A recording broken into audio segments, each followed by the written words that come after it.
हाँ जी, good morning everyone. तो welcome है आप सभी का आपने इस यूट्यूब चैनल में। आज हम बात करेंगे भाई, काफ़ी सारे कैंडिडेट्स हैं जिनको ये अभी भी पजलनेस है कि मैम अभी नोट सेट का जो टाइम है ना वो बहुत ही ज़्यादा करीब है। इस टाइम पे आप लोग जो प्री का एग्ज़ाम है और मेंस का जो एग्ज़ाम है, क्योंकि आपको यहाँ पे 2 एग्ज़ाम्स देने पड़ेंगे, तो आप दोनों ही एग्ज़ाम्स की सबसे बेहतरीन प्रिपरेशन कैसे कर सकते हैं, तो उसी के बारे में आज हम डिस्कस करने वाले हैं। वीडियो को एंड तक जरूर देखिएगा और इसी वीडियो के अंदर हम वो 100 टॉपिक्स भी डिस्कस करने वाले हैं जो कि आपको एग्जाम के पॉइंट ऑफ व्यू से बहुत ज़्यादा इंपॉर्टेंट है। तो जो भी कैंडिडेट्स चैनल पे न्यू हो सब्सक्राइब कर सकते हैं और ये सारी नोटिफिकेशन आप गेन कर सकते हैं अपने ऑफिशियल यूट्यूब चैनल से एंड जो आपकी ऐप रहने वाली है भाई रेगनार नर्सिंग, वहाँ से।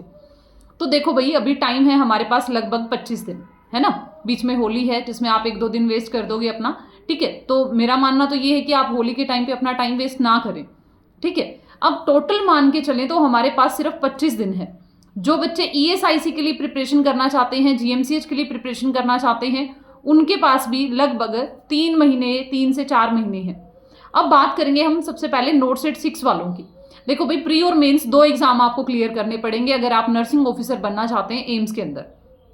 तो जो आपका प्री का एग्जाम रहने वाला है उसमें सिर्फ आपको क्वालिफाइंग मार्क्स लेने हैं, उसी के बिहाफ पे आपका जो भी रिकमेंडेड एम्स आप चूज करना चाहते हो वो आप चूज करोगे। और मेंस में आपको इतना बढ़िया प्रिपरेशन करना है कि आपको जो रैंक मिले उसी के अकॉर्डिंग आपका जो भी मनचाहा एम्स है वो आपको मिल जाए, ठीक है। पूरा क्राइटेरिया ये रहने वाला है। पहले प्री का एग्जाम होगा, पिछली बार आप लोगों से पहले ही जो ऑफर था वो दिया गया था कि आप अपना जो पसंदीदा एम्स है वो फिल कर लो, उसके बाद में आपका मेंस का पेपर होता है, फिर आपको अलॉट होके आता है एम्स, जो भी एम्स आपको चाहिए था जो आपने फिल किया था, ठीक है। अब मेन बात ये रहेगी मैम कि 25 दिनों में आप लोग एम्स नोट सेट के लिए कैसे प्रिपरेशन कर सकते हो, कैसे आप 99 परसेंटाइल ला सकते हो, कैसे आप 100 परसेंटाइल ला सकते हो। तो ये सारी चीजें हम यहाँ पे डिस्कस करने वाले हैं। देखो भाई, अब जो टाइम है वो ये है कि आपको अब कुछ भी नया नहीं पढ़ना है, आपको कुछ भी अब नया नहीं पढ़ना है, आपको सिर्फ वही पढ़ना है जो ऑलरेडी आपने पढ़ लिया था पिछले 2 महीने में, 3 महीने में, 4 महीने में, 6 महीने में, ठीक है।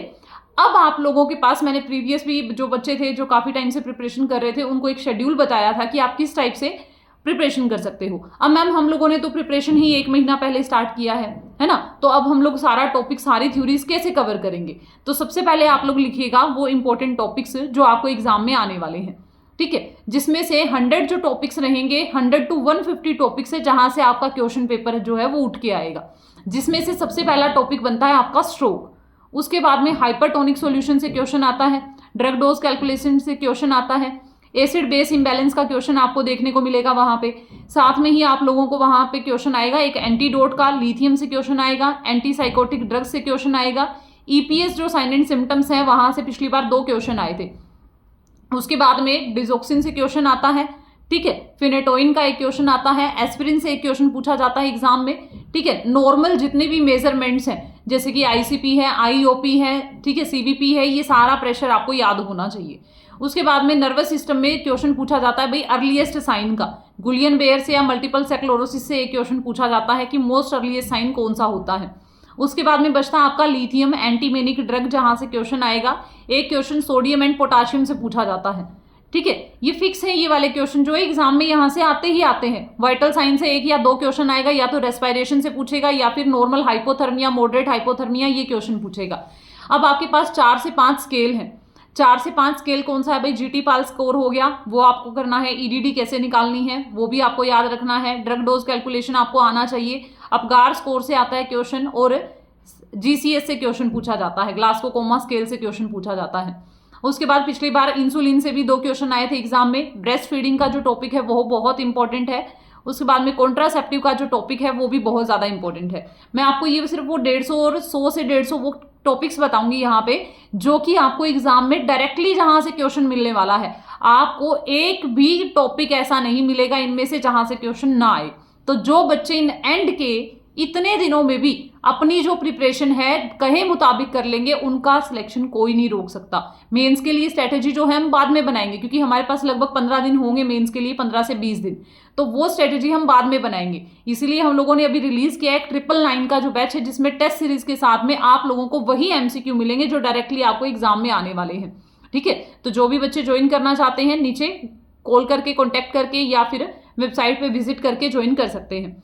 उसके बाद में मैम और कौन कौन से टॉपिक है भाई, डिजोक्सिन हो गया था, लिथियम हो गया था। उसके बाद में हाइपरटेंसिव जो ड्रग्स हैं वहां से क्वेश्चन पूछा जाता है। पिछली बार फार्माकोलॉजी के जो क्वेश्चन थे वो काफी थे, ठीक है। उसके बाद में जो कैथेटर का नॉर्मल साइज होता है, ईटी ट्यूब का जो साइज है, ईटी कफ का जो प्रेशर है, वहां से क्वेश्चन पूछा जाएगा कितनी ml एयर फिल की जाती है। एक क्वेश्चन आता है आपको पोजीशन का, कि कौन सी पोजीशन है, कौन सी प्रोसीजर के अंदर हम यूज करते हैं। उसके बाद ओबीसी की बात करें तो आपको पता है एनएसटी सीएसटी दोनों ही बहुत इंपॉर्टेंट है, जिसमें से क्वेश्चन आता है सिर्फ एनएसटी से।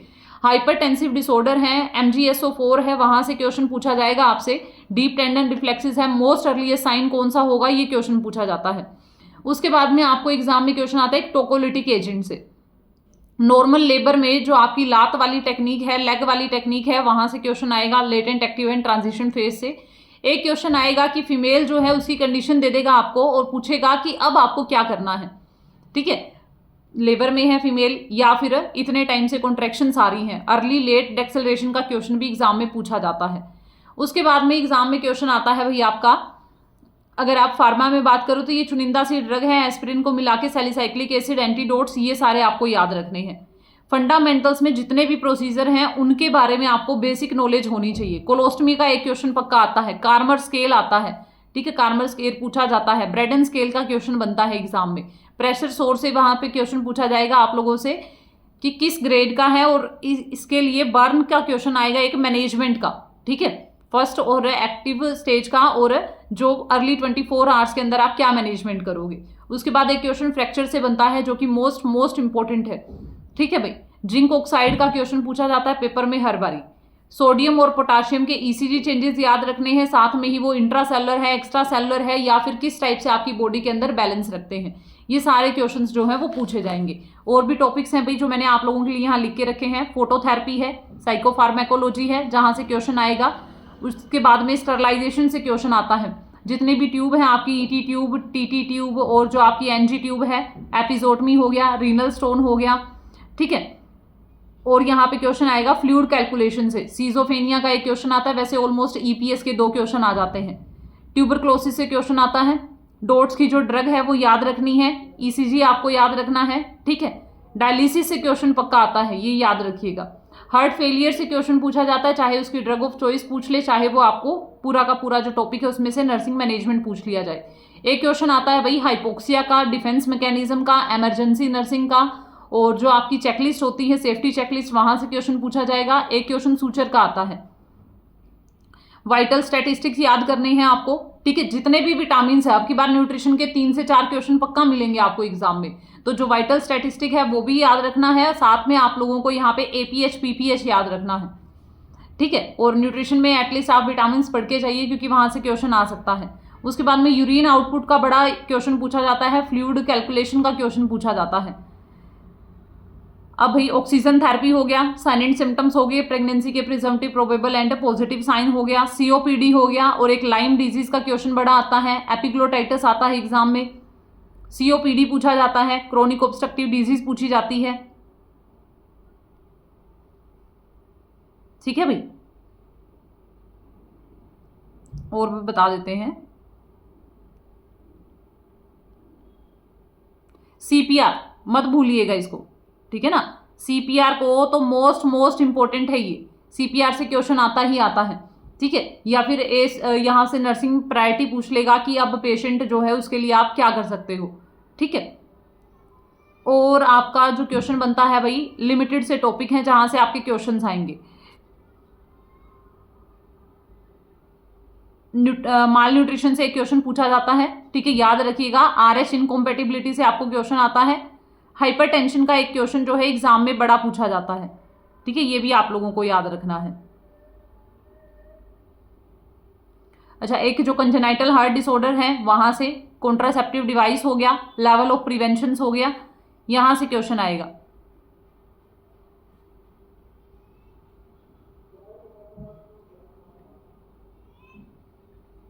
ईडीडी आपको याद रखना है।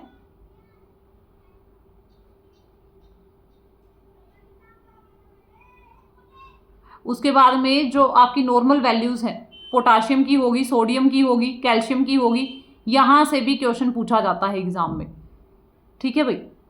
और उसके बाद में पीटी, आईएनआर, हेपरिन हो गया, वारफरिन हो गया, अनीमा हो गया, ठीक है, प्रोलैप्स्ड डिस्क होगी, यहां से क्वेश्चन आता है। Total parenteral nutrition, cardiac catheterization most important topic है, ठीक है, कार्डियक कैथेटराइजेशन से क्वेश्चन आता ही आता है ये। उसके बाद में हाइपर सेंसिटिविटी रिएक्शंस होगी, वहां से क्वेश्चन पूछेगा। कीमोथेरेपी, ठीक है, फ्रैक्चर हो गया, लंग का वॉल्यूम हो गया, वहां से क्वेश्चन आता है। आईसीपी हो गया, जीआरडी की प्रॉब्लम होगी, ग्लूकोमा हो गया, इंसुलिन आ गया, ठीक है। एक क्रोमोसोमल डिसऑर्डर का जो क्वेश्चन है वो भी इंपॉर्टेंट है। अबॉर्शन में एमटीपी का क्वेश्चन पूछेगा आपसे। टाइप्स ऑफ फ्लूइड याद रखना है, एक या दो क्वेश्चन बायोमेडिकल वेस्ट से भी आएंगे। ऑक्यूपेशनल हेल्थ जो है वहां से भी क्वेश्चन आता है।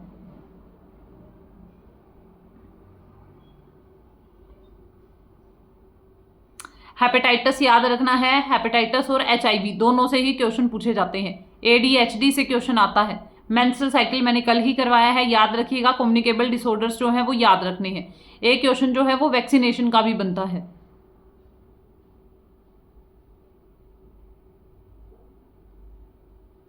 पैनक्रेटाइटिस से, लीवर सिरोसिस से क्वेश्चन बनते हैं, ठीक है भाई। बहुत मुश्किल से छांट छांट के निकाले हैं आप लोगों के लिए ये जो क्वेश्चंस हैं।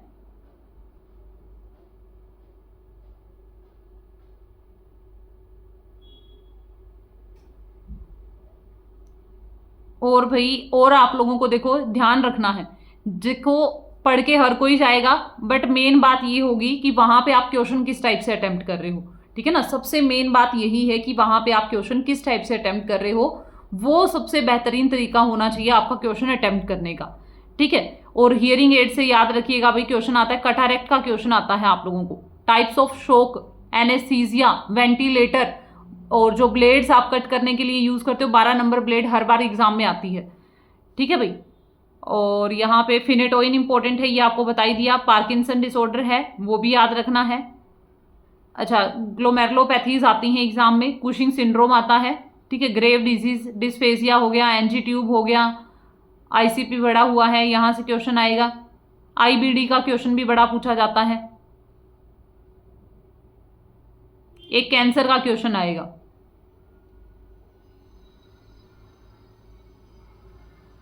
फ्लूइड्स याद रखने हैं, सारे के सारे फ्लूइड्स आपको पता होने चाहिए। स्टरलाइजेशन जो टेक्निक्स हैं वो, स्टरलाइजेशन करने के लिए जो सॉल्यूशन यूज किए जाते हैं, डिसइंफेक्टेंट, ये सारे याद रखने हैं। Pre operative, peri operative care, thyrotoxicosis, PTU, ठीक है, मेटफॉर्मिन। और आपको पोस्ट ऑप, प्री ऑप में क्या केयर्स देनी है पेशेंट को। इमरजेंसी नर्सिंग आएगी, बैरियर नर्सिंग से क्वेश्चन आता है। आप ग्लव्स को कैसे रिमूव करते हैं, कैसे वियर करते हैं, यहाँ पे प्रोटेक्शन से क्वेश्चन आता है। मेनिंजाइटिस से क्वेश्चन पूछा जाएगा। और एक आपका रूमेटिक हार्ट डिजीज है, वहां से भी क्वेश्चन पूछा जाता है हर बारी।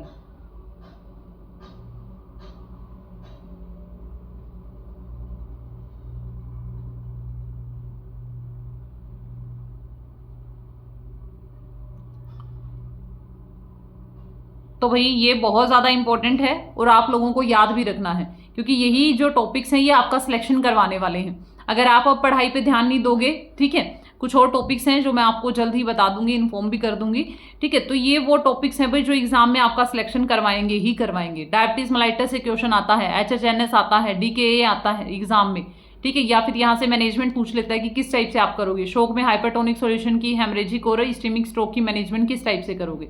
ये चुनिंदा से टॉपिक है, इनको आपको याद रखना है। जिस भी बच्चे को ये अच्छे से याद होंगे, आपका हर एक कंसेप्ट क्लियर होगा, तो देखो आप क्वेश्चन प्रैक्टिस पे फोकस करना जितना ज़्यादा हो पाए। ये सारे टॉपिक्स करने के बाद 15 दिन तो आपको फुल क्वेश्चन प्रैक्टिस करनी है, जितने क्वेश्चन हो पाते हैं, चाहे 1 लाइनर हो, 2 लाइनर हो, 3 लाइनर हो, 4 लाइनर हो, लेकिन ऐसी बुक का यूज करना है जो ऑथेंटिक हो, ठीक है ना। ये ना कि आप कुछ भी पढ़ रहे हो, अब कुछ भी पढ़ने वाला टाइम नहीं रहा, अब टाइम आ गया है कि आपको बस अपना सिलेक्शन लेना है, ठीक है ना। तो जो भी बच्चे बाय करना चाहते हैं वो बाय कर सकते हैं अपने बैच को। नंबर पे कॉल करके, मैसेज करके ढंग से पढ़िए, इस तरीके से पढ़िए कि जो भी आप पढ़ रहे हो ना वो एक्चुअल में ऐसा पढ़ो कि आप लोगों को 1 टाइम में ही मेमोराइज हो जाए। वायल्स की कलर कोडिंग याद रखिएगा, कौन सा सॉल्यूशन होता है, ठीक है। उसके बाद में आपको याद रखना है ब्लड ट्रांसफ्यूजन से क्वेश्चन आता है, वहां पे भी आपको याद रखना है, ठीक है भाई। तो आई थिंक कि ये जो वीडियो है आप लोगों के लिए बहुत ज़्यादा यूजफुल रहा होगा। बाकी आगे भी आप लोगों के लिए ऐसे ही जो यूजफुल वीडियोस है हम लोग लेके आएंगे, तो चैनल को सब्सक्राइब कर लीजिएगा एंड वीडियो को लाइक शेयर कर दीजिएगा।